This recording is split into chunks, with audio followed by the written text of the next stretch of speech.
you all might be interested in, which is a show called What the Constitution Means to Me. And it's about a woman who is looking back at her childhood, her teenage years, which she competed in constitutional debates. And now she's in her mid-50s, looking back at her childhood and seeing how her relationship with the founding document has very much changed.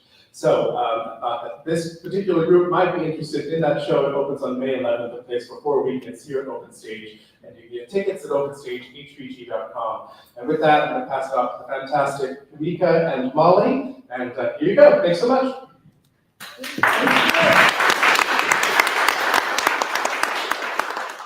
Hi, good evening, everyone. My name is Molly Harrigan. I'm on the Friends of Midtown board on our community building co-chair. Thank you so much to those of you joining in person and to those of you online through Facebook Live.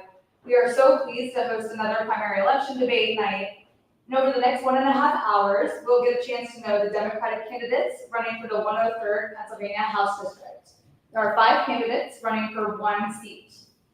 This evening is brought to you by Friends of Midtown, who's running for office Harrisburg and powered by Harrisburg Young Professionals of Color. We're grateful for Open Stage, Stuart, and your staff to host us once again for a great candidates night. All of our organizations are independent 501c3 organizations, and as such, are absolutely prohibited from directly or indirectly participating in any political campaign on behalf of or in opposition to any candidate for elective public office. I also want to thank those who put their time and energy into making this happen. These events do take a good amount of work behind the scenes, so thanks to my partner, Dr. Kamika Campbell here. Stuart Landon, and the Open Stage staff, and of course, our various team members from Friends of Midtown, YPOC, who's running for office. And thanks to the community members, both for showing up, for those of you who submitted some topics and questions in advance, and of course, the candidates for running and for accepting our invitation. Enough from me. I'll pass it on to Dr. Kamika Campbell for introducing our moderator. Thank you so much, Molly.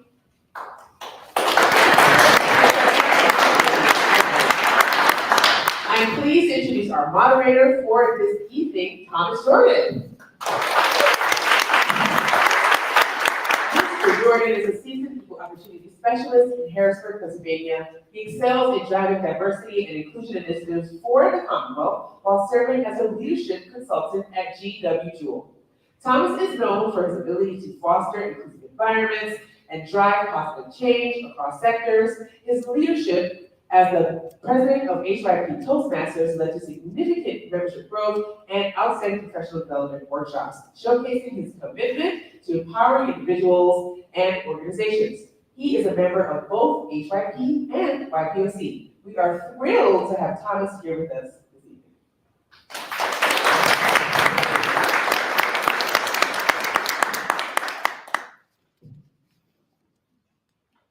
Good evening, good evening. Can everybody hear me? Yes. Thank you, Kamika. As mentioned, my name is Thomas G.W. Jordan. It is my honor to be here tonight. This evening's event will be debate style. We will start with allowing each candidate to give an opening 2-minute statement.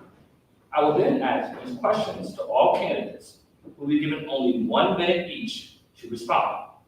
Due to time constraints and the number of candidates, we will allow 30 seconds for rebuttal for a candidate who is mentioned in another candidate's response. At the end of questioning, candidates will be given an opportunity to provide a 2-minute closing. All questions here tonight have been kept entirely confidential. Candidates who continue speaking after their time has expired will hear of ding so. We have a ding sound? Yes. If you hear that sound, we will then provide another 10-second warning before you approach your 1 minute. A lot of time, as you know, is time to be covered up for 10 seconds. All candidates have been advised to keep a timer going as they continue, as they're speaking, so they keep track of a lot of speaking time. Tonight, we have all 5 candidates running for PA House District 103 in attendance. Without further delay, let's start with opening statements in alphabetical order, starting with Mr. Nate Davidson. Excellent. Thank you. Thanks everybody for being here tonight. It's a great crowd, and it's nice to see a lot of familiar faces and friends and neighbors in the room. My name is Nate Davidson. I'm a pro-choice, pro-public education, and pro-union Democrat. I live here in the Midtown 2000 block of Green Street. Walked down here earlier today and met some friends along Green Street, among other places. I currently serve on the Capital Region Water Board here in the city of Harrisburg. I have for a little over a year now. And for the past 5 years, I've been the floor manager and the senior advisor to the appropriations chairman in the House Democratic Caucus. I'm excited to hear your questions tonight on the questions that have been submitted. Throughout this campaign, which is rapidly coming to a close, only 9 days left, I've assembled a diverse team of supporters. Whether it's our Pennsylvania public school teachers, our professional firefighters, the 30+ building trades unions in the Central Pennsylvania building and construction trades, Harrisburg Mayor Wanda Williams, former Speaker, Pennsylvania House Speaker Mark Rossi, and over 40 current and former members of the State House, Democratic Caucus. And these individuals and organizations have supported my campaign because they know I'm ready to serve on day one and will be an effective legislator for our community. I look forward to our questions tonight, and I'll pass the mic. Thank you.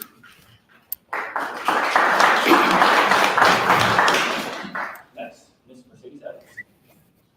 Hi, I'm Mercedes Evans. Thank you so much for being here, for being engaged. Thank you to YPOC. Thank you to Friends of Midtown for hosting this event. So a lot of us are going to have very similar policy stances, so I want to tell you what sets me apart. One of the things that I think it's unique to me is my lived experience. I grew up in a 1-bedroom apartment with 6 other people where the sound of the nearby passing train would keep you up at night. It wasn't a very nice place. And when you grow up in a situation where schools are underfunded chronically, you feel like your community feels like the elected officials don't care about you. So I wanted to tell you that what that does, that experience, it creates a leader like me that will be compassionate and resilient and work really, really hard for you and put the community first, not special interests. The other thing that I think is a good plus, a great plus actually, is that I would be the first Latina elected to the State House from Central Pennsylvania, actually west of Reading. There's only 3% of the legislators that are Latinos in the State House. Being bilingual, I'll be able to engage voters that typically aren't included in the process, and that's something that I'm very excited about. And lastly, I'm already an elected official. I've gone through an election. The people of Camp Hill have entrusted me to serve them on council, to be a public servant, to represent them in whatever way that they need. And I've engaged them whenever there were difficult problems. So I just want to tell you that I'm excited to be here. I'm looking forward to your questions, and let's get this going. Thank you.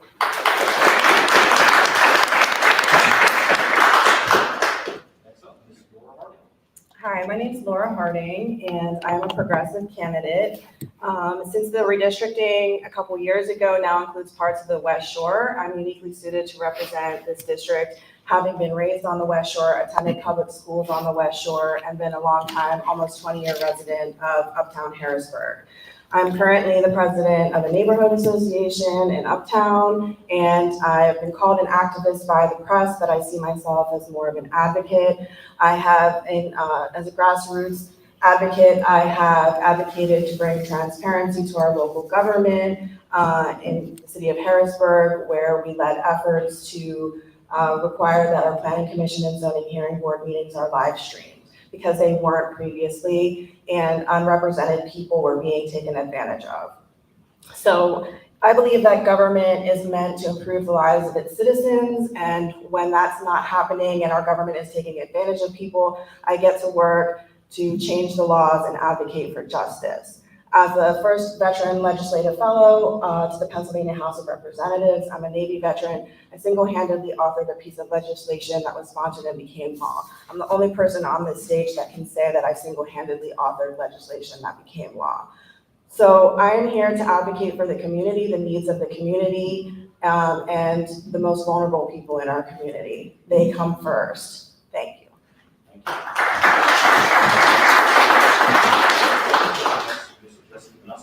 Yes. Good evening, everybody. My name is Jesse Manosky, and I'm a Democrat running to be your next state representative here in the 103rd House District. I'm a father, I'm a husband, and I've dedicated my career to public service. I spent the last 8 years working for the Pennsylvania Senate Democratic Caucus. Most recently, I was an executive director there covering consumer protection and licensure issues. But during that 8 years, I witnessed, what it takes to build bridges, to build coalitions, and to actually achieve something that can help the people of our communities. As a staffer, when I entered that field, I was just a legislative aide. But I worked my way up. I served as a legislative director across 3 separate offices, served as an executive director for our transportation committee, and then the licensure and the consumer protection issues. But in that building, the time I spent there, I learned a lot. And I'm looking forward to put that experience to work for us here in the 103rd House District. But more importantly, the unique combination as a candidate, what I provide is I've also spent the last 5 years in local office. I'm a borough councilman in Lemoyne Borough. I chair our zoning and ordinance committee there. But I got involved because I wanted to provide safer streets for my community. I have a growing family. I have 2 daughters under the age of 4, and I witnessed bad sidewalks, unsafe streets, and some accidents and pedestrian incidents that took place. And I wanted to be an advocate in that space. But additionally, too, we had some large projects for historical preservation that I cared a lot about. And I decided to step up and get involved and be a voice. And that's why I'm running today. I'm running because the family that I have, the peers that I'm around, my neighbors, and all the people I've met going door to door during this campaign really are looking for more out of their state representative to be an advocate for them at the state level. And I'd like to think that I can put that experience that I have to good use for you. And I look forward to the questions this evening to really show you my experience and how I can relate to some of these questions that you have. So thank you for coming. And again, Jesse Minoski, it's a pleasure to meet you all.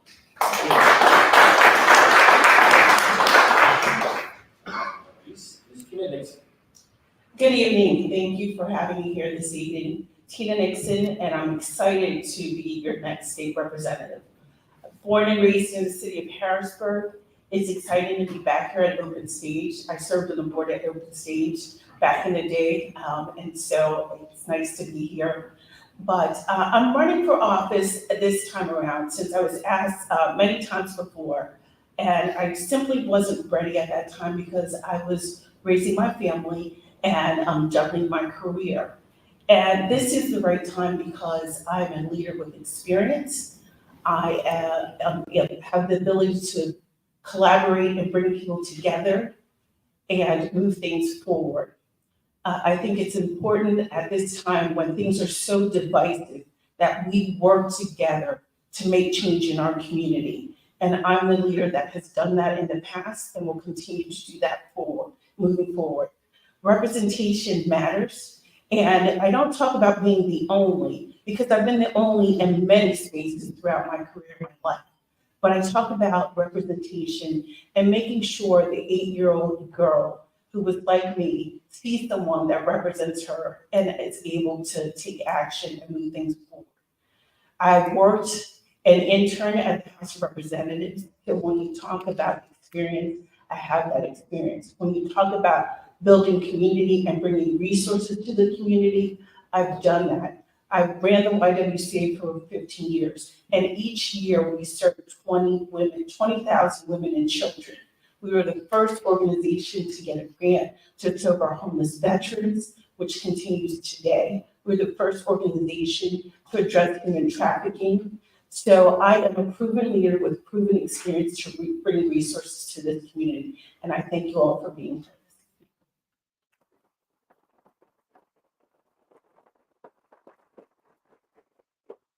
Thank you all. I'll move on to our questions. Our first question. We anticipate that throughout the debate tonight, we all may take a similar general position on many topics. We want to start this discussion off with a simple question. What makes you the right candidate for resident of the 103rd? Begin with the city letters. Well, I sort of answered that a little bit at the beginning, but I think what makes me the right candidate is that I'm already publicly accountable in the job that I have as a council member. This job, it's important to know policy. It's also important to know how to communicate. And, interact with people when they're at their most vulnerable, when maybe it's not their best day. And that piece of humanity and compassion, I think it's something that you just don't learn overnight. It has to be part of you. So I think that my lived experience, my experience on council as well, being diverse in terms of the languages that I can speak, and also being a Latina, I think it's going to be able to help me reach voters that are in the wide spectrum of this district. This is a very complicated district. It's unique, and I think that my experience allows me to reach and represent as many voters as possible. Thank you. That's up. Laura.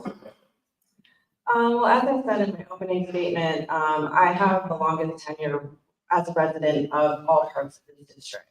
I was raised on the West Shore. I attended West Shore Public Schools. I attended church in Enola. I swam for East Pennsboro Aquatic Club. So that's 3 different communities right there that I have been a part of. But also I've been a public servant and I've been a grassroots advocate where I fought really hard to bring change to the local community. And when you go to the General Assembly, where there's a huge power structure that already exists, I'm not afraid to step into that ring and fight for the needs of this community. And I have gone head to head with some very powerful positions that I've taken on in this community to advocate. And it's not easy, and it takes a thick skin, and I have that thick skin, and I'm not afraid to fight for our community.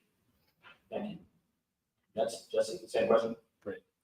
No, thank you. And just to build off a little bit of what I shared in my opener, the unique combination that we all sort of possess, but that I think sets me apart as a candidate to really serve and do a fantastic job as your next state representative is that local experience that I have. As the longest serving local public official, I've had 2 consecutive elections where I've gained the trust of the community that I serve. I've delivered results for those who entrusted me with public service, and had that happen consecutively.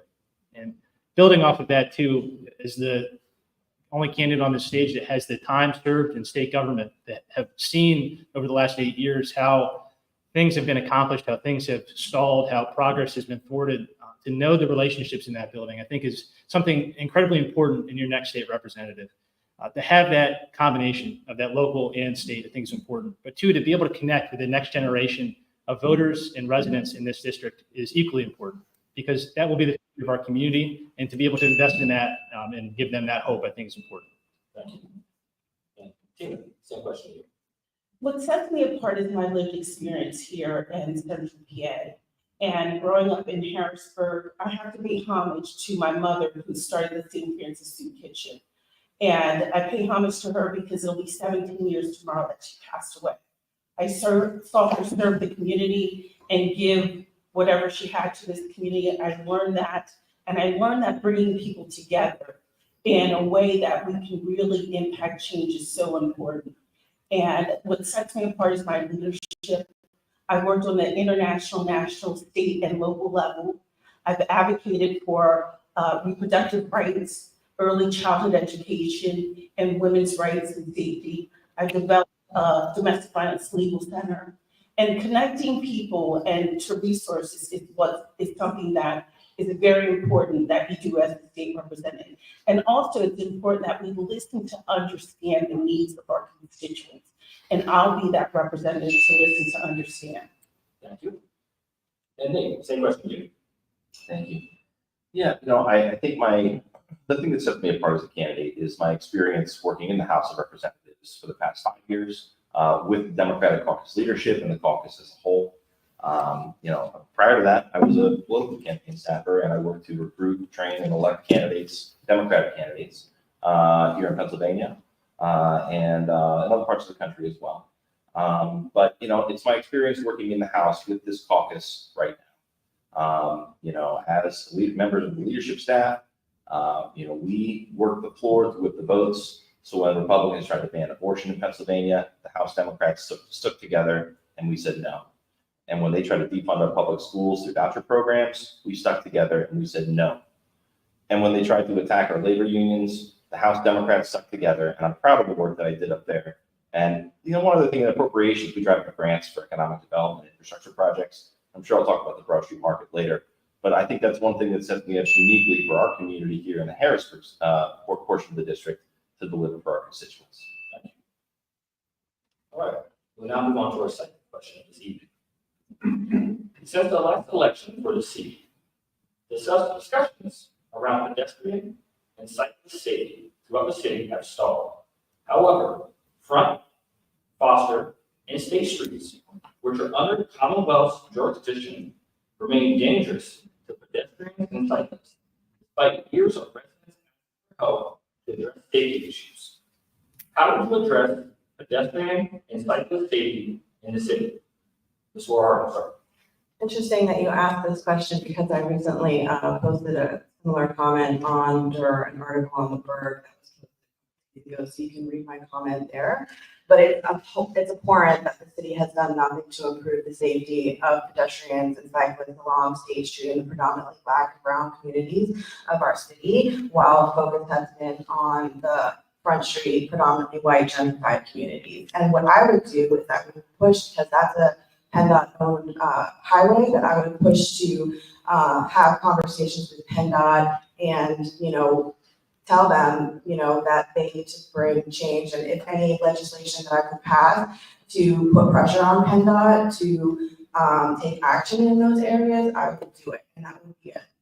One of my first initiatives is to bring infrastructure improvements to our district. Jesse, same question. This has come up a lot, going door to door, especially in the communities of the roadways you mentioned. It's a top concern. I feel very fortunate to have had the experience of being executive director of the Senate Transportation Committee for the Democratic Caucus. And during that tenure, I actually worked for an office that represented one of the most dangerous roads in America. That's Roosevelt Boulevard in Philadelphia. And each roadway, and similar to State Street, which is also incredibly dangerous, requires that unique approach to listening to the community. And I think that was, a large misstep that took place with the State Street project. Is it was PennDOT and government forcing the residents to say, this is what's going to work for you. And that's why it was paused, because a lot of residents were concerned. They were going to take away their parking, which for many of those homes, that was the only option of street parking. But I think the approach that we need to take is a less car-centric view and more focused on people. Having our infrastructure respond to that should be the step that we take as elected officials. And I look forward to taking the experience I have, knowing the policy and the state changes that can be made, and investing in those programs to do just that. Thank you. Tim, any question for you? So we had 2 horrific accidents in killing children in this area on the roadways that you mentioned. And I know on Market Street, when the young person was hit by a car, it took not only government, but the private sector and foundation finances to come together to really impact the change that took place along that roadway. And I think it's important that we bring people together to understand what works for them, not dictate what works for the state and other entities, so that we can come up with a solution, but also bring resources to the table. You shouldn't expect individuals that are already overtaxed to have to pay for that. We need to look at a combination of public-private partnerships to make sure that we have the resources to impact and make change immediately. It shouldn't be at a standstill because our children's lives are at stake. Thank you. Nate, same question to you. Yeah, thank you. So I'll separate this into 2 parts. One is the pedestrian and bike accessibility on our transportation routes. I mean, we should be thinking about all modes of transit for human beings to get from point A to point B, and designing our road systems. I mean, just look at the bottleneck in Lemoyne across the river, right? It's highly dangerous for pedestrians and bike users to transit that section of the road, and that's outside of the city. So I'll break it into the second part, which is here in the city of Harrisburg. We have state routes that run through our city, and this is something that impacts third-class cities across the Commonwealth: Johnstown, Scranton, Wilkes-Barre, and many others, Reading, to name a few. And I have a personal relationship with Secretary of Transportation. He was a former House member and someone I worked with very closely. And so I think I'm very prepared to engage not only PennDOT, the conversation about how better to rethink their relationship with third-class cities and communities like ours, but also work across the aisle to build a coalition of third-class city representatives to make some real change and pass a statutory change. Say this, any question? Yeah, thank you for the question. As someone who is an elected official at the municipal level, I can tell you that this is a very difficult issue all across the district. We're hearing about pedestrian accessibility in, Camp Hill, East Penn, all over Harrisburg. And I think the part that needs to be talked about is the funding piece of it, because it's very, very, very expensive to install sidewalks, just because of the labor cost and also the lack of funding. Right now, the governor in his budget proposal set aside some money for Main Street improvements, for example. So Camp Hill has been able to take some of the money in the past to be able to make its downtown area a lot safer. So being really creative about the funding, using IRA funds, and building those relationships that will allow us to be creative with the kinds of funding that we can have. Thank you. We'll now move on to our third question this evening. Gun violence continues to be an ongoing pressure point for Harrisburg residents. In 2023, the year ended with 15 gun homicides, the lowest over a decade. However, in 2024, there seems to be an uptick in gun violence, with the community rallying and petitioning elected officials to respond. If elected, how would you address gun violence in the city and where applicable in the district? That's a very serious subject, and I've heard the statistics before. And when you talk about gun violence, try to tell a parent who's lost their child about the statistics going down. Like, try to talk about crime stats to a parent who can't hold their baby anymore. It is, I think, one of the biggest failings of state government, federal government, that we have not addressed gun violence in our country, but especially in our community.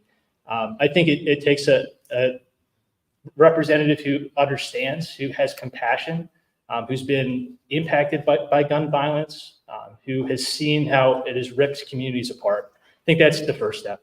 But then the next step is having courage. It's having the courage to really push for the policy changes that it's going to take, and starting at the bipartisan level to really have progress on these issues instead of, really just fighting your individual fights and having nothing get accomplished. So, everything's listed on my website. I support red flag laws for our domestic violence victims and many more.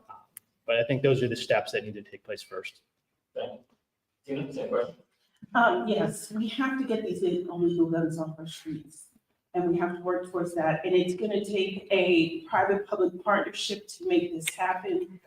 We need to educate our youth, and we also need to hold people accountable. There is funding for violence prevention and intervention that's coming to our community that we need to make sure that we're holding people accountable to do what they say they're going to do, and education, and making sure that we have safety nets in place for individuals that may be impacted by violence and crime, and making sure that we have enough resources for individuals to go to and things for our youth to do so that they are not attracted by the instant gratification that crime and violence sometimes brings.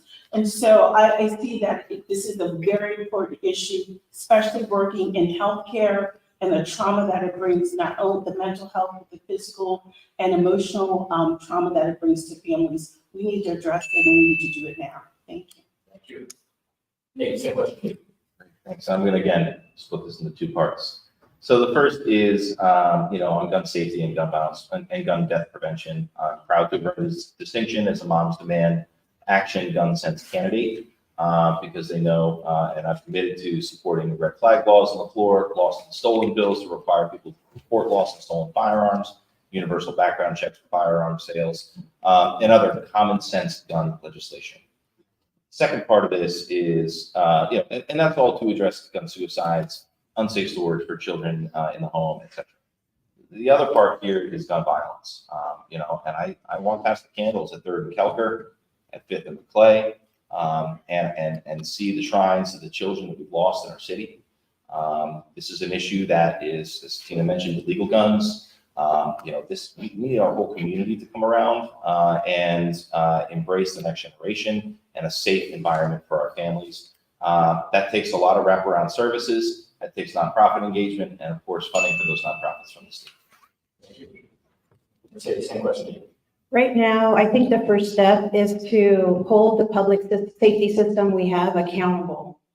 You can throw a lot of money to a problem, but if the foundation is and the leadership isn't there, then we're going to end up with a lot of programs that aren't the right fit for the community. I believe we have to take a public health approach to this and improve the overall wellness of the community to reduce gun violence. And also coming at it from community policing. The community has to be involved because they know what they need. I don't want to come into neighborhoods that I don't live in and tell people what they need. I want them to tell me, this is what works for us. And it might not look the same across the district. So one size fits all, solution's not going to be the right fit for such a diverse district. And the last thing is ensuring that we have mental health professionals that can go to scenes where they're like lower level situations and try to help de-escalate some of it. Right, thanks. Thank you. Laura, same question to Can you. you repeat the question, please? Yes, the question would be about gun violence in the city and essentially what you would do to address violence in the city and where applicable in the district.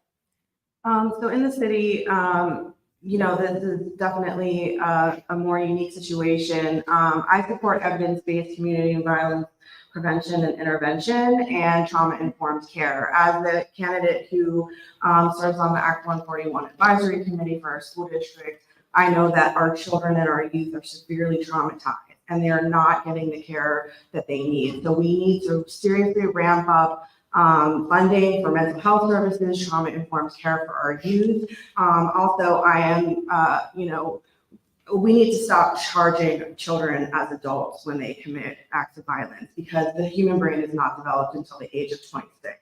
So that's the first thing. I'm severely opposed to that. And I do think that our children, knowing the trauma that they have sustained in their childhood, that they do and can be reformed. Also, the ghost gun ban legislation that was just introduced I'm also in support of. Thank you. Move on to the next question. Several of your campaign websites indicate criminal justice reform as a priority. Governor Shapiro signed several criminal justice reform acts into law at the end of 2023, such as expanding the clean slate law to include automatic expungement eligibility to certain nonviolent felony offenses. What is your position in potential proposals for criminal justice reform in the Commonwealth? Tina, will begin with you. Thank you. So as far as criminal justice reform, it's a complicated situation, but I think it's important that we look at expunging those nonviolent offenses, expunging them because, it impacts families in our community. And I think it's important that we take an overhaul of our criminal justice system and making sure that things that work in the past that don't work today are examined and that we are able to address, violent criminals and nonviolent criminals, and also put in place some deterrents, some programs where if people are charged with certain offenses, instead of sending them off to the county prison, maybe there's some programs that they can go into to help, one, the economics of the family, but also to make sure that they are seen as I'm trying to think of the word that I want to say, that they have some experience in and are able to be employed. Yeah, same question. Great. Thank you for this question. It's a great question, whoever submitted it. I'm very proud to have been a part of passing that bill in particular, and also the probation reform bill that passed alongside it. Those were bipartisan efforts in the House and the Senate, Republican and Democratic caucuses. It's one of the good things that the legislature is actually doing right now. And that bill stalled in the summer. We had to break it loose in the budget negotiations and then revive it in the fall to get it on the governor's desk. It was a lot of hard work, very proud of it. And I just want to clarify, it's not record expungement, but rather sealing from public view. Now, in terms of other criminal justice areas like reform areas, there's a lot of stuff we could do. We've talked in other debates about cash bail. I think we do need to take a serious look at how cash bail traps people in our criminal justice system. Additionally, criminal asset forfeiture and civil asset forfeiture, the cops can just take your stuff. Like, I think a lot of people have objections to that, and there's been bipartisan conversation about that in the Capitol. And the last one for me is the elimination of the death penalty in Pennsylvania. I think it's immoral and wrong, and I don't think we should do it and have it on our books anymore. Thank you. Mercedes, any question here? A lot of great points on the legislative side. I think that we have to start with something big like legalizing marijuana and expunging the records of people that committed low-level crimes to ensure that they can re-enter into the community. And, you know, stealing or expunging records means that you have more opportunities for housing, for employment. So that could really turn things around and prevent more people from being incarcerated and prosecuted in the future. I also think that one of the issues in terms of when people get out of prison is that services aren't centralized. So ensuring that there's a single point agency that's responsible and accountable and making sure that people know what resources are available to them. The other thing is, I learned recently that people that have language barriers find it really, really difficult to navigate this system. So trying to offer paperwork and translators to ensure that folks have a fair shot at moving on. Laura, any question here? Well, as I said in my previous answer, I want to end charging youth as adults. I think that is morally wrong. I do also agree with ending the death penalty. I think we need standardization across our county prison systems because currently they are not functioning in similar fashions. As we know, our Dauphin County prison is just despicable, and the things that have been taking place there, and we need more accountability and oversight of our county prisons. I don't agree with the fact that our inmates are required to pay upkeep, and that if they can't pay them, then it goes to collections once they leave, and they can never get ahead. So that's another thing that I would like to change, ending cash bail, and my time is almost up, but that's okay. Thank you. Justin, any question here? Yeah, thank you. I think a lot of great things were just said, but to sort of build off of that, I have an agreement too on ending cash bail is something that I'm proud to support, and I think it is definitely been it has been disproportionately effective against people without means. It's about how much you have in your pocket, and that's what dictates how long you spend in county jail, and I think that's wrong. But I think what hasn't been talked about is non-driving offenders losing their driver's license for a drug offense, and how that our statutes today have this negative effect on putting people down a slippery slope where they are put in a situation where crime becomes the only option to get ahead. And we need to re-examine and establish definitely fixes to those laws that exist. Additionally, supporting inmates upon release with documentation to ensure that they can pursue employment, can pursue housing, and put them in a position where they can succeed. It's a big reason right now, with lacking of that, why folks end up back in this cycle of incarceration.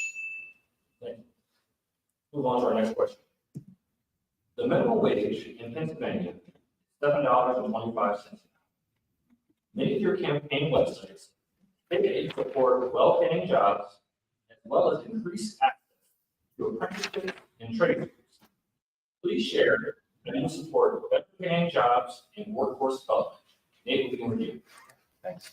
Yeah, I support the $15 minimum wage, but I'm also willing to take a compromise. The Senate is controlled by Republicans right now, and even conservative organizations say there will be no negative impact to raise it to $10 or $11 today. So I'm willing to compromise on the issue to get the minimum wage raised at all, but I do support $15 minimum wage. And on apprenticeships and access to trades. Yeah, I mean, every year we go to the budget table and we advocate for more funding for those programs that we're picking. The ability to enter an apprenticeship program and after 3 or 4 years, depending on your trade, to come out of that with a good paying job, benefits, the access to a pension and a retirement of dignity, and the ability to provide for your family. I mean, those opportunities are what we should be investing in for the future, not just forcing everybody to go, take a big load of college debt, right? Take care of it for the rest of their life. College for some people, trade for some people. Everybody deserves access to a career where they can provide for their family. Same question. Yeah, I think one of the things we have to do is try to eliminate the stigma, when you decide to go into a career or a path that's not a college, degree.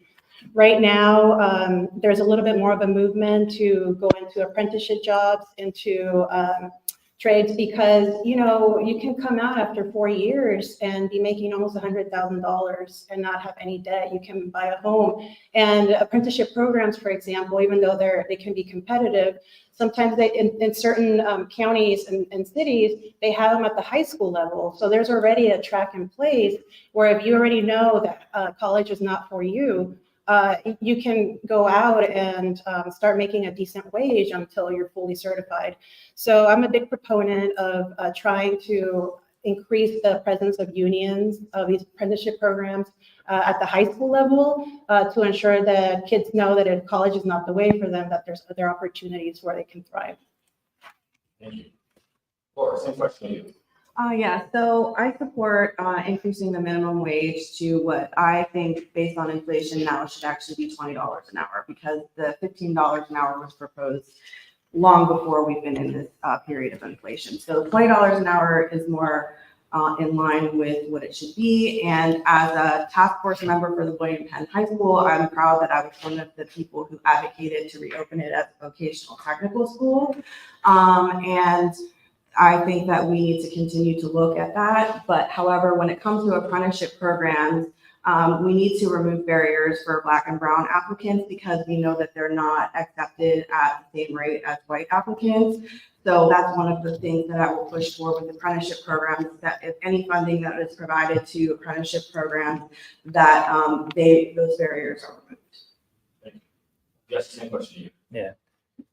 I support raising our minimum wage to $15 an hour and indexing it so it continues to increase as inflation has an impact, obviously, on cost of living.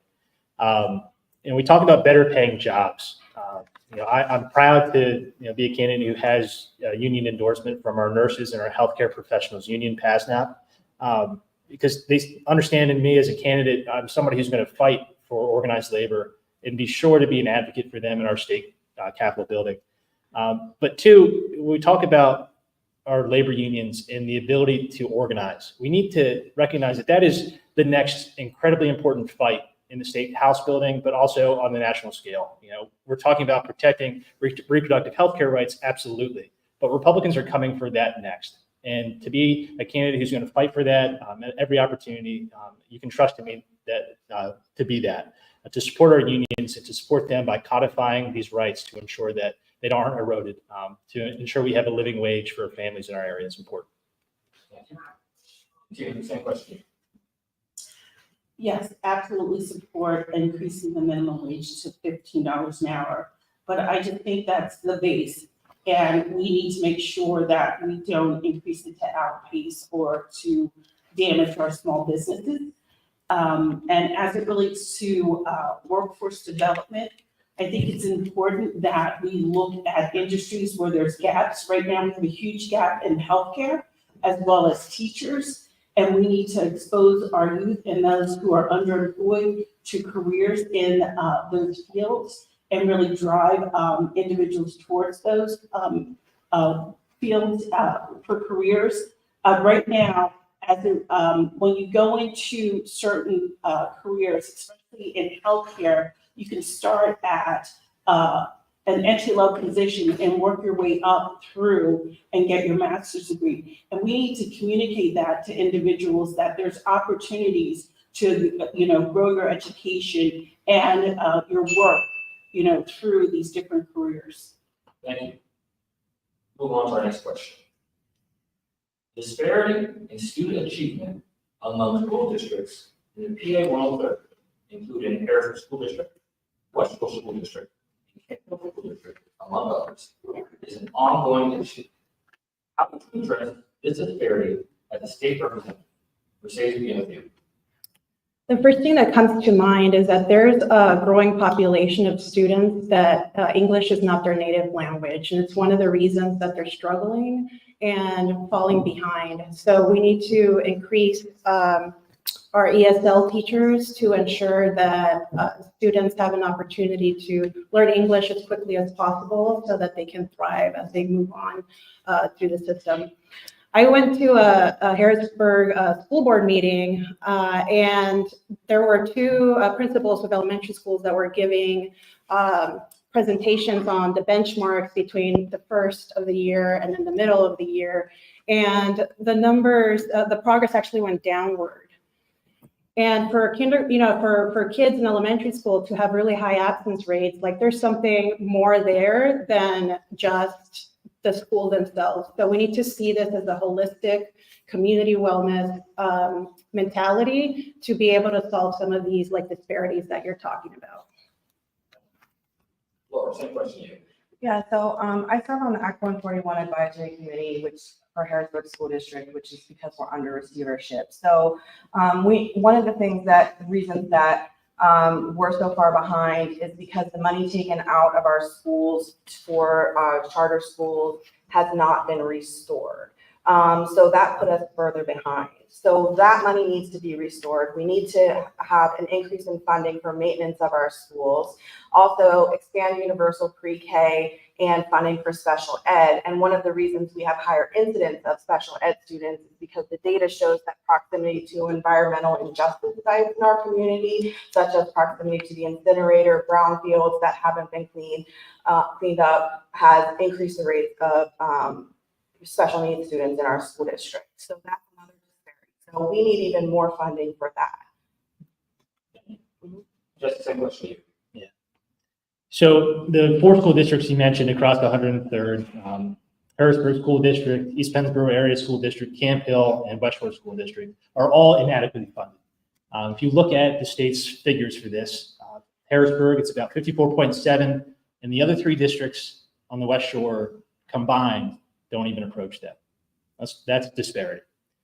Now, we got to look too at the brick and mortar. When a school is closed because of overheating, because there's no AC, how do we expect our kids to learn? How do we expect our teachers to teach? So investing in our infrastructure in our schools is paramount, right? But two, and Laura was very smart to speak to the fact that cyber charter reform is a big reason why our school districts, though we are pumping so much of our local property tax money into our schools, we're not seeing the results we hope to find. It's because that money is being funneled out to cyber charter schools, which is a problem. That reform is necessary. But as a public school kid, raised by a family with educators and married to a teacher, I care a lot about our public schools and our children, and I'm going to fight like hell for them. Same question to you. We need to really look at our children and their families and really address what I'll call the social determinants of health. Our children are living in poverty. Our children have a high rate of mental health crises that need to be addressed. And as was said earlier, we do not have enough resources to address those. And so we need to look at that. We need to look at equitable funding across the board for our schools.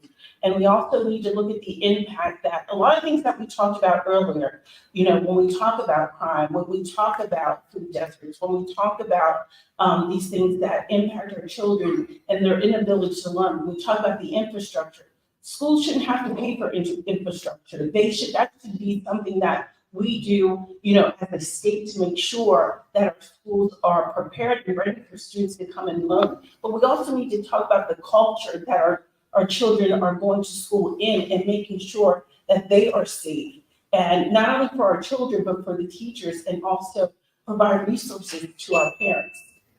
Thank you. Thanks. Yeah, we could probably spend an hour on this. And this is a good question on education, right? It's not just like, do you support vouchers or not, right? It's like, how do we suss out the disparities between educational outcomes across school districts, right? It's not just funding, though funding is inadequate, as Jesse pointed out, particularly in urban and rural districts. So Harrisburg would fall in that category. And we have a double impact because half the land of the city is untaxed. So, not only do we have a local tax effort that is struggling, we then can't tax half the land because the Commonwealth exempts itself. So we've got a unique situation in Harrisburg in terms of the funding. And then there's the charter and the cyber payments, right? And what, Premier might shut down, they might soon, because they're testing at a 0% proficiency rate. Like, come on, our charter schools, which were promised to be this great solution for our city schools, like they're not even performing at the levels of our public schools. But to what Tina said, the social determinants of health, like it takes a village to raise a child, right? And we need to invest in our communities in ways that people can help with homework because they know they're going to have dinner on the table that week. Thank you. We'll now move on to our next question. The Pennsylvania State Boards of Psychology and Osteopathic Medicine voted to adopt new policies opposing the use of conversion therapy on LGBTQ+ minors. The governor's administration announced in April. What specific action would you take to further protect Pennsylvania's LGBTQ+ community as a member of the state? Beginning with Laura.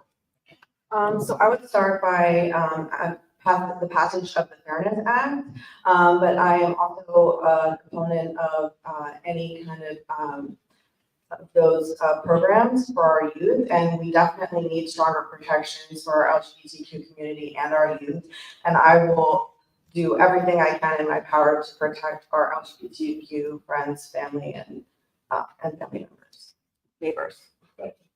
Jessica, same question. Yeah. So again, supporting the passage of the PA Fairness Act is paramount. I think that would be probably the first step. But additionally, to peeling back our state statutes and recognizing what legal barriers are presented to folks who are in need of that validation for who they truly are. You know, I feel very lucky to be working a part of my campaign with students from Widener Law who participate in OWL Law, which is a coalition of LGBTQIA students, and supporting them and hearing from them and the work that they're doing to put on free clinics for name-changing opportunities for those who are interested. I think that's some of how we can be impactful here on the state level, validating and respecting individuals who are in that position, but also too, fighting back and being defensive against these hateful pieces of legislation that are being introduced in our state House building. And you know, I'm proud to be a fighter and an advocate in that space. I've done it on the local level, passing the historic resolution, signifying support for the PA Fairness Act in the community where that was never expected and frankly, it never happened before. Tina, same question to you. Absolutely, in support of passing the Fairness Act and also any laws that prevent discrimination against our LGBTQIA+ community. But also, I think it's important that we educate and continue to educate our service providers around the care that they provide and the resources they provide for this community.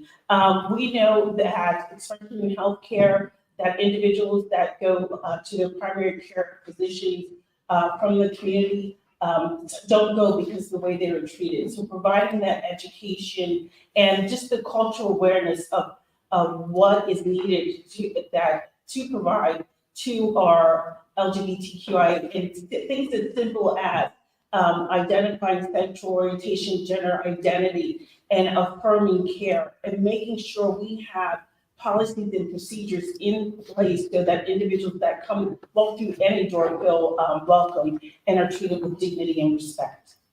Thank you. Same question to you.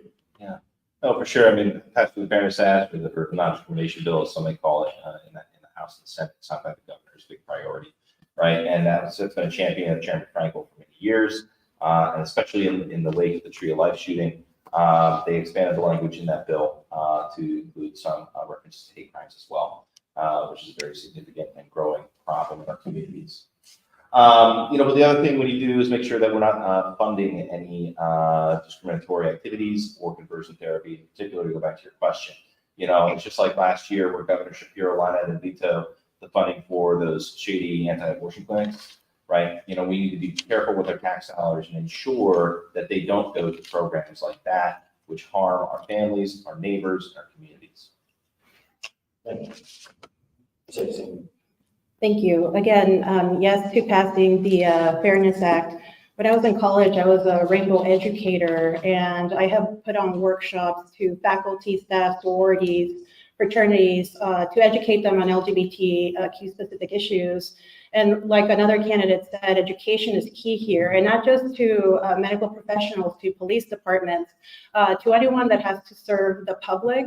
I think it'd be really important to reach out to them and show them how to engage with different types of communities, but specifically with the LGBTQ community and specific needs that they might have.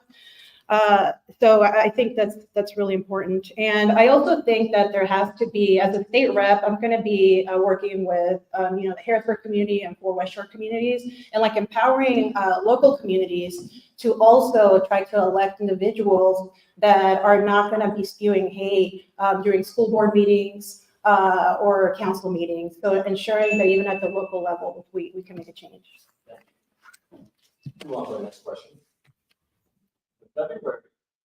Pennsylvania lawmakers introduced House bills 2040 and 2041, which look to ban mandatory DEI training and coursework for college students and provide transparency around dollars spent on DEI.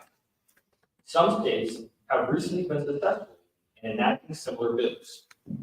What is your position on diversity, equity, and inclusion training and coursework in higher education? Justice Department. I support the inclusion of it, and I think it is incredibly, I think it's hateful and misguided in the attempts to erode any existence of it. So I think it's a part of a broader attack against our communities of color. I think it's a broader attack against our friends and family who identify as LGBTQI+. I think that's where it comes from. It comes from hate.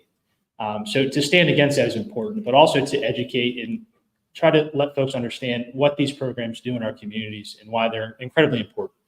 To ensure that everybody is seen, that people feel heard, that they feel included, no matter what their background is or where they come from. I said to everybody earlier, I'm married to a teacher who has a pre-K classroom. It's incredibly diverse, and I think it's one of the most beautiful things to witness children in that capacity, in that space. One of the proudest things that I got to help her do is we put up flags from every nationality represented in her classroom over the last 8 years. And we had about 12. And I think it is a representation of how incredibly diverse our community is in the 103rd and why defending DEI is important and fighting back against that is equally important.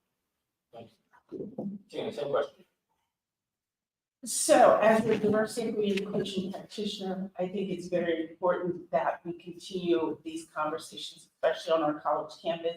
As a trustee at Strasburg University, I'm proud of the work that they're doing to engage the students and listen to the students to understand their different cultural backgrounds and their different world experiences.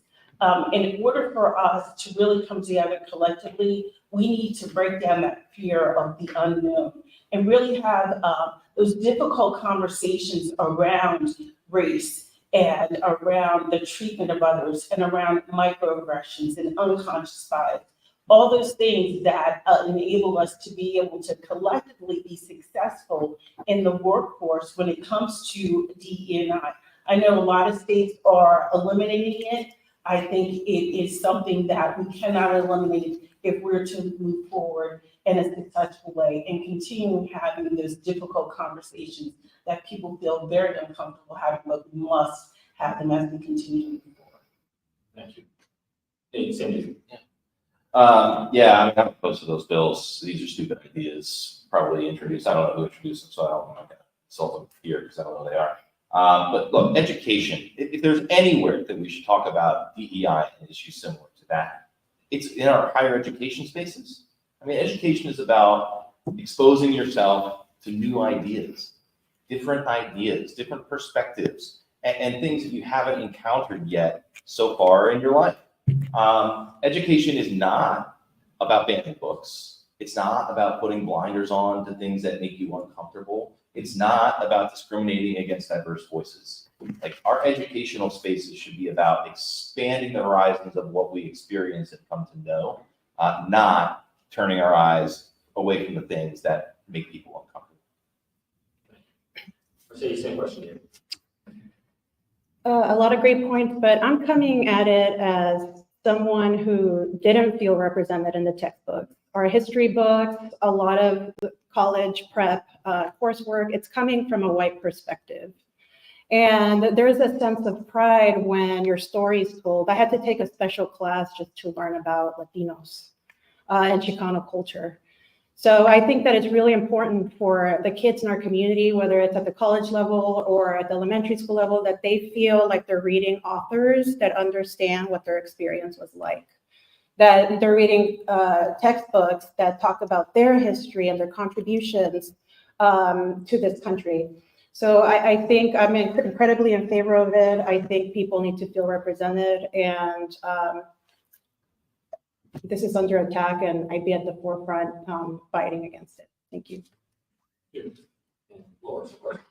So I don't think that the government should be interfering in academia. I don't think the government should be, involved in taking things out of our public school textbooks either. But what I will say is that I know that there was some controversy with some of our public funded colleges here in Pennsylvania and universities when it came to the DEI program. And the students weren't happy when those DEI advocates weren't working for them or on their behalf. And if we're funding DEI programs, then they should be representing the people that they're supposed to be representing. So that's what I have to say about that. And I think one of those universities that was involved in this. Thank you. Move on to the next question. Concerns have been raised by constituents regarding the state's role, homelessness, and the presence of tents on Front Street, which have recently been removed. What do you consider as viable options to provide temporary housing for individuals experiencing homelessness in our community? What proposals do you have to address the broader homelessness issues in the area? Start with Tina. Thank you. One of the things that we must do is look at housing first. I spend winter nights walking the streets and providing services to our homeless in the winter overnight shelters. And what I see is individuals that are in great need of mental health services and behavioral health services. So a housing first option, getting people into homes, either tiny homes, the tiny villages that they're building, apartments, and then putting wraparound services for those individuals is very, very important. And I think it's something that we can do not only at the state level, but at the local level. We have our Capital Area Coalition on Homelessness that is working towards some of these initiatives. But if we don't have a housing first option and then address the other challenges that our homeless population have, then we are not going to be successful. So I propose that we look at it on multiple levels and address it so that we can, get people off of Riverfront and other parks throughout the city. Thanks. Same question. Thanks. Yeah, this is an issue, especially in the post-COVID times that have been growing. And I want to make a distinction here, the issues the unhoused community faces are different than just housing. And I think we should separate them. Too often there's some confliction there. People who are unhoused are in that situation for many different reasons, right? Addiction issues, mental health, domestic violence, losing a job, a choice to live that lifestyle. There's a whole host of reasons why people are in those situations, and there's no one-size-fits-all solution. Now, at the same time, I think we should expect our elected officials to lead on that issue with compassion. I don't like it when there's a sign that says, hey, you're a public health hazard, you need to get off our lawn. I don't like that as a resident of the city, but at the same time, our counties are underfunded and we don't have enough social workers to meet the individual needs and the unique situations that all of those people are living through. So more money from the state and the federal government to hire more social workers and meet those individuals where they are. Thank you. Same question. Yeah, one of the challenges that doesn't get talked about a lot is that the services aren't centralized. So you have a lot of duplicative services or piecemeal solutions. So, one shelter might be offering the same services as another one across the street. So ensuring that we have a centralized system so that everybody that's in house that wants to get help is able to do it in one place. And there's also that sense of accountability. There is a housing component to this because sometimes there's people that are unhoused that have jobs, right? Or they're on an SSI or food stamps or some sort of like government subsidy, and their rent can only be like $400 a month, right? So finding, being able to create the kind of housing that would able to house people with really, really low income. And yeah, and I think the state needs to take more pride in the city and invest more in the capital region. Laura, same question. So I have experience working as a fair housing advocate, so I have been on the front lines of this issue. And first of all, I want to say that our funding, the state funding from the governor was flat funded since like 2016 at $5 million for homelessness. And it was increased just this year by 50% to $10 million. That's not nowhere near enough money to address this issue, so let's start there. The other issue is that many of the homes that are rooms that people can afford when they're living on SSI or fixed income are exploitative. So you can rent a room for like $500 a month here in Harrisburg, but then some of them also charge you for them to drive you to your job or to charge you to use the kitchen.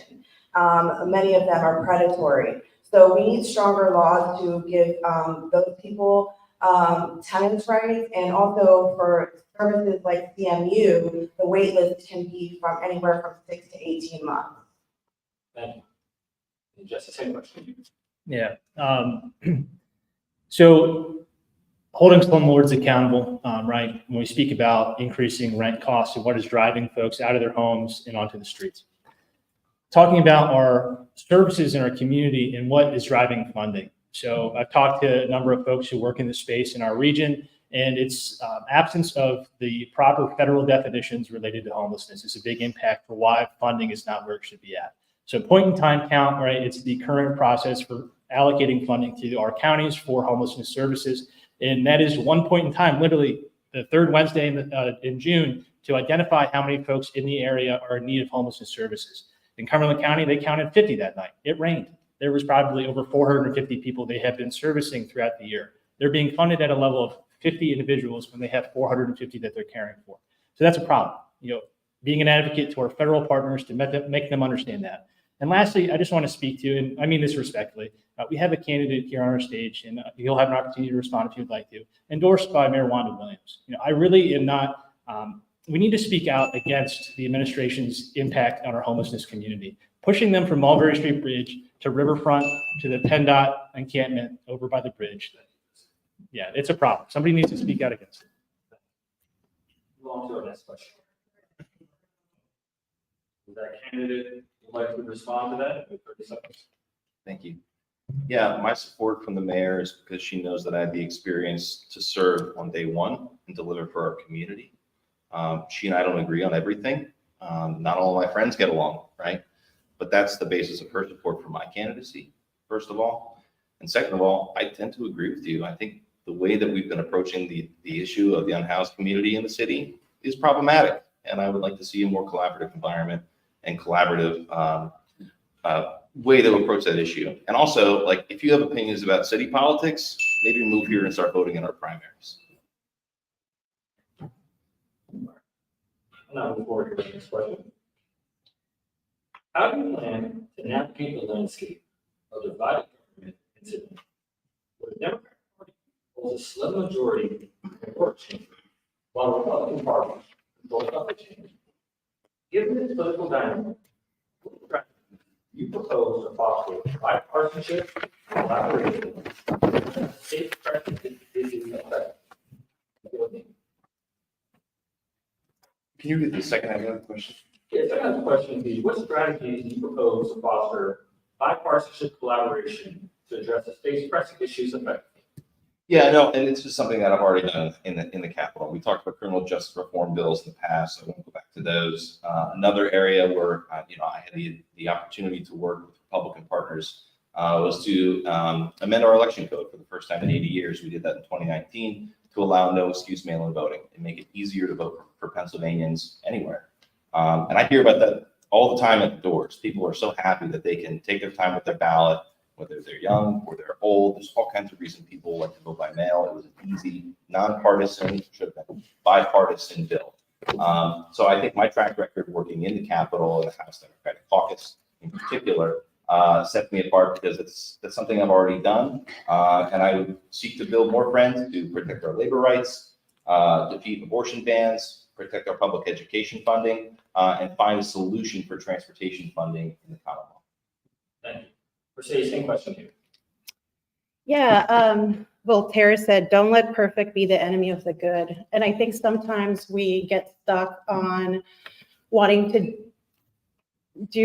take really big leaps with things, and sometimes baby steps are the way to go. As long as we're moving in the right direction, I want to make sure that I'm having those conversations, and it might take a few iterations of the bill to get this done, but I think that that's how you can slowly move in the direction that you need to go.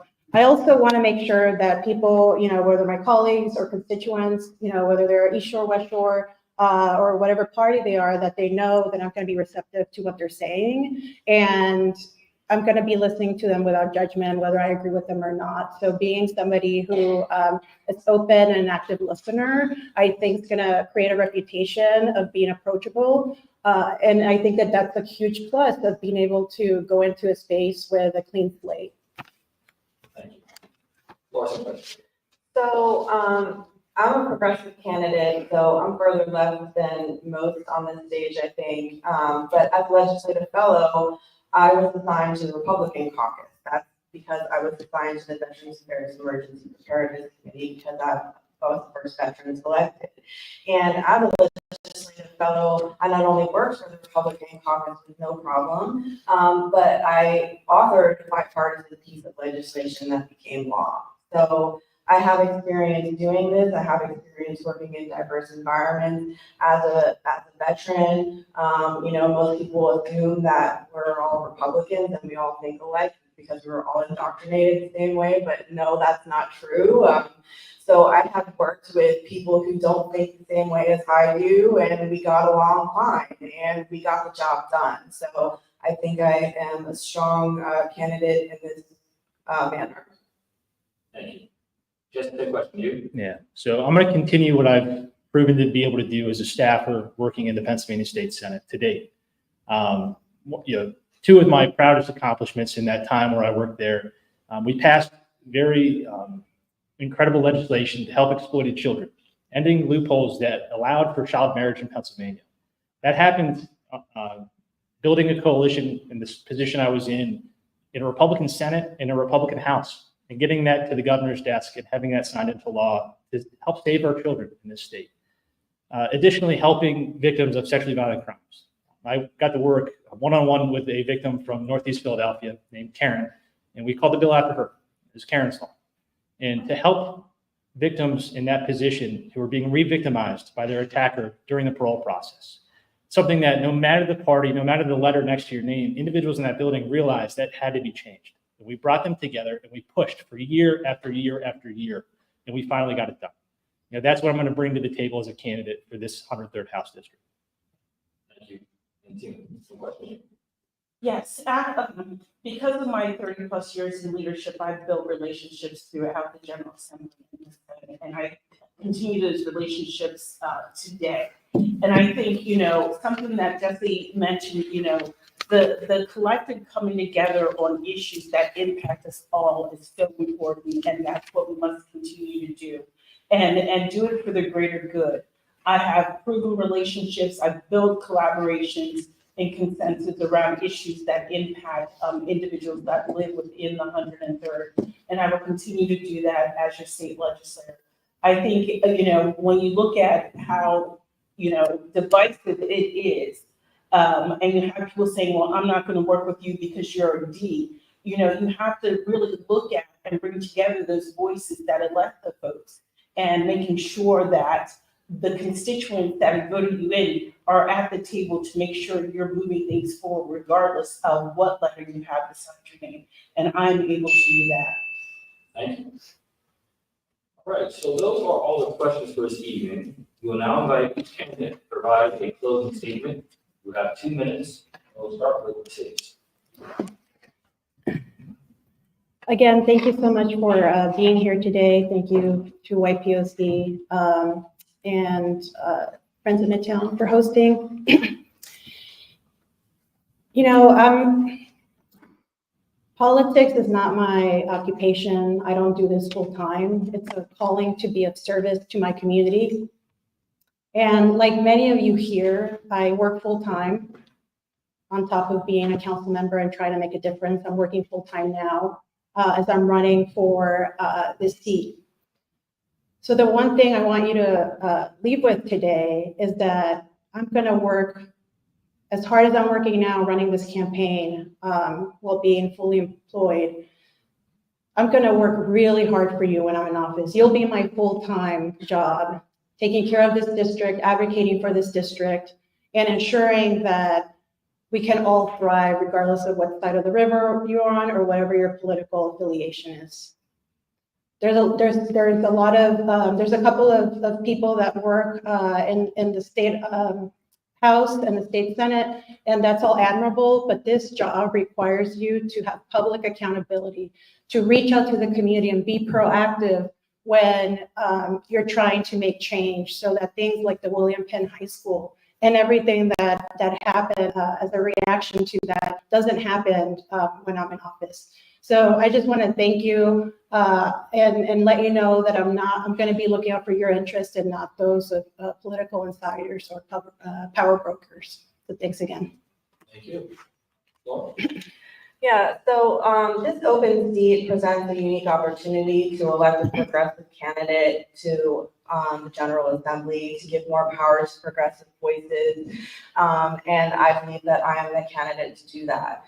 I have taken the pledge or made a commitment not to accept campaign contributions from individuals and organizations that don't align with my values. I've taken the no fossil fuel pledge.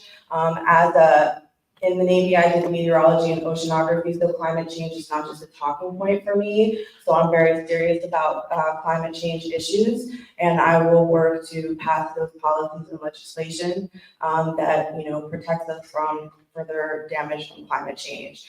I have also, committed myself to always taking the side of the most vulnerable, to act in a way that is transparent and errs on the side of public education. I'm committed to building community. I hope that I can have your vote on April 23rd. I believe I will do this district proud. Thank you. Thank you. Jesse, go first. Yeah. So again, my name is Jesse Minoski. I'd be honored to earn your support in this upcoming election. Tonight, we talked a lot about different subjects I think that are incredibly important, but I think there was plenty that we missed. I think Laura just alluded to one being climate change. I would have loved to have spoken a lot more to healthcare access and how working families are really struggling in a number of spaces, including childcare currently. A lot of that I highlight on my website, and I would encourage you to take a look. But the combination of experience I bring to this race, I think, is needed. To have the local connections and understanding local government for the time that I've served, but also to have been inside the building for the time I have and understand the network and the relationships that it takes to achieve progress. Now, I think what also centers me in why I'm committed to running and serving in public service, it's the women in my life who encouraged me to give back to my community. I was raised by a single mother. She was a Sunday school teacher. She worked in retail. And we struggled to get by. She never showed it, but it was there. And when I looked at my wife, who's a teacher, and the girls that we were raising, the future for our community and to be a voice for those impacted by what holds us back, that's why I'm running. And the door-to-door in this campaign, it's just been so enlightening. I feel so incredibly grateful to be even here on this stage today, but to have these conversations with folks, to engage them with the process, to show them that there are people involved who want to do better for us. When you go to vote on the 23rd, you're going to see all of our names, and you're going to stand there and you're going to think about these conversations we had, the answers that we gave you tonight. But I want you to know that I'm committed to this because it's just so incredibly important for us all. And I thank you for this opportunity. And again, my name is Jesse Minosky, and I'm just incredibly grateful to have this chance tonight. Thank you. Thank you for having me here this evening. And I just want to say, I walk the walk and talk the talk as a urban leader. When someone mentions this as a side hustle, you can't use a side hustle and leadership in the same sentence and serve it in the same sentence. I walked these streets as a child being homeless. I walk these streets as an individual now helping the homeless. I'm able to bring resources to the community. I've done that. I have proven my abilities in being able to listen, to understand, and treating people with dignity and respect. And I appreciate the opportunity to serve as your next state representative. This is something that isn't a flash in the pan or trying to make a name for myself. I'm truly committed to serving the 103. I have families that live on both sides of the river, weekly basis, travel both sides of the river and up and down to have those experiences that we need to have as a community, and just to make sure that, you know, those in need are taken care of. I don't do things to flash on Facebook, but I do go out and help the homeless. I've made bags for individuals that needed socks and warm clothes, you know, but I don't do it just because of running for this seat. I've done it my entire career, and I will continue to do it.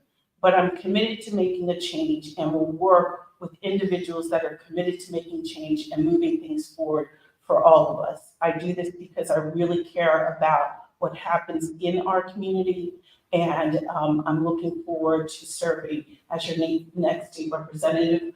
I'm number 4 on the ballot, and understand with number 4, you will get more. Thank you for having me this evening. Thank you.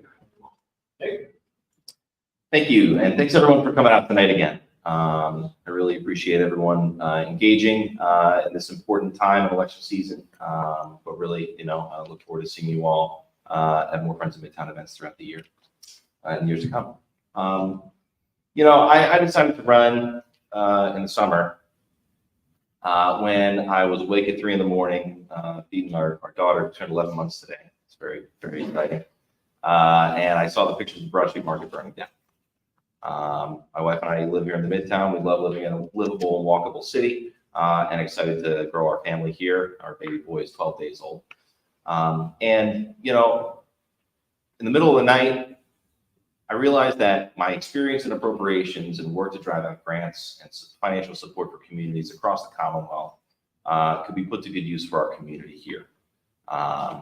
And my hope, if I am successful and I do earn the support of the voters on April 23rd, and I hope to earn yours, is to be able to put that experience directly to work and hold the governor accountable for his commitment to support our market here in Harrisburg, the longest continuously operating market in America. Tonight, you've heard one candidate attack me for supporters that I have, an African-American woman who served our community for over 30 years. And yesterday in the mailbox, you saw another one of my opponents say that I'm out of touch.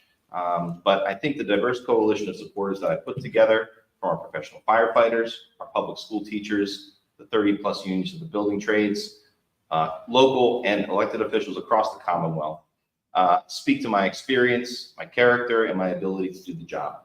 I would be honored to have your votes on April 23rd. I hope you consider me. And it's trash night in the Midtown, so don't forget to take out your trash and recycle.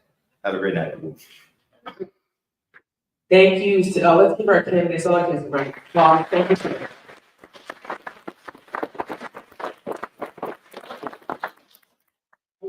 The community looks amazing. Thank you all for coming out and supporting efforts. In closing, I wanted to say once again, thank you to all of our candidates for your participation this evening. Thank you to our volunteers, and especially to Tommy George for hosting tonight.